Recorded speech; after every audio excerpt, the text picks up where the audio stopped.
स्वागत है दोस्तों। आज मैं एक बार फिर हाज़िर हुआ हूँ एक नई कहानी लेकर। बहुत समय पहले की बात है। एक गांव में लालू नाम का एक पेंटर रहता था। वो पेंटिंग का काम करके अपने परिवार का भरण पोषण किया करता था। पेंटिंग करके उसे बहुत ही कम पैसा मिलता था, जिससे उसका खर्च बड़ी मुश्किल से चलता था। एक दिन एक ज़मींदार ने लालू को अपने घर बुलाया। ज़मींदार ने लालू से कहा, मेरी एक नाव पेंटिंग करनी है, क्या तुम कर सकते हो? लालू ने कहा, हाँ बिल्कुल कर सकता हूँ। ज़मींदार ने लालू से पेंट करने के पैसे पूछे। लालू ने कहा, महाशय आपके नाव पेंट करने के मैं 2000 रुपये लूँगा।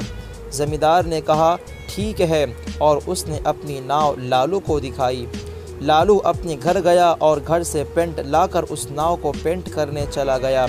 जब लालू नाव को पेंट कर रहा था, तब उसने देखा कि नाव में एक छेद है, जिसकी वजह से अगर नाव पानी में जाएगी तो उसमें पानी भर जाएगा और वो डूब जाएगी।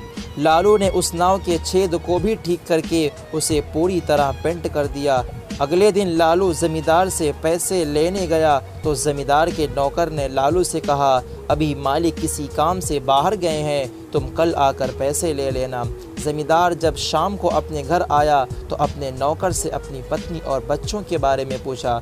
नौकर ने बताया, आपकी पत्नी और बच्चे नाव में बैठकर नदी का सैर करने गए हैं। तभी ज़मींदार ने चिल्लाते हुए कहा, क्या बात कर रहे हो? उस नाव में तो एक छेद था, जिसकी वजह से वो नाव डूब जाएगी। मैं उसको ठीक ही करवाने वाला था। ज़मींदार काफ़ी परेशान हो जाता है, मगर कुछ देर बाद उसकी पत्नी और बच्चे वापस उसके घर आ जाते हैं। उन्हें देखकर ज़मींदार हैरान रह जाता है। अगले दिन जब लालू अपने पैसे लेने ज़मींदार के घर आया, तब उसने उस छेद को भरने की बात कही। ज़मींदार लालू से बहुत खुश हुआ और लालू को उसकी ईमानदारी के कारण उसकी मजूरी के साथ साथ 4000 रुपये और इनाम के तौर पर दिया। इतने पैसे पाकर लालू बहुत खुश हुआ और वापस अपने काम पर चला गया। लालू की ईमानदारी की वजह से आज ज़मींदार की पत्नी और बच्चे सुरक्षित थे।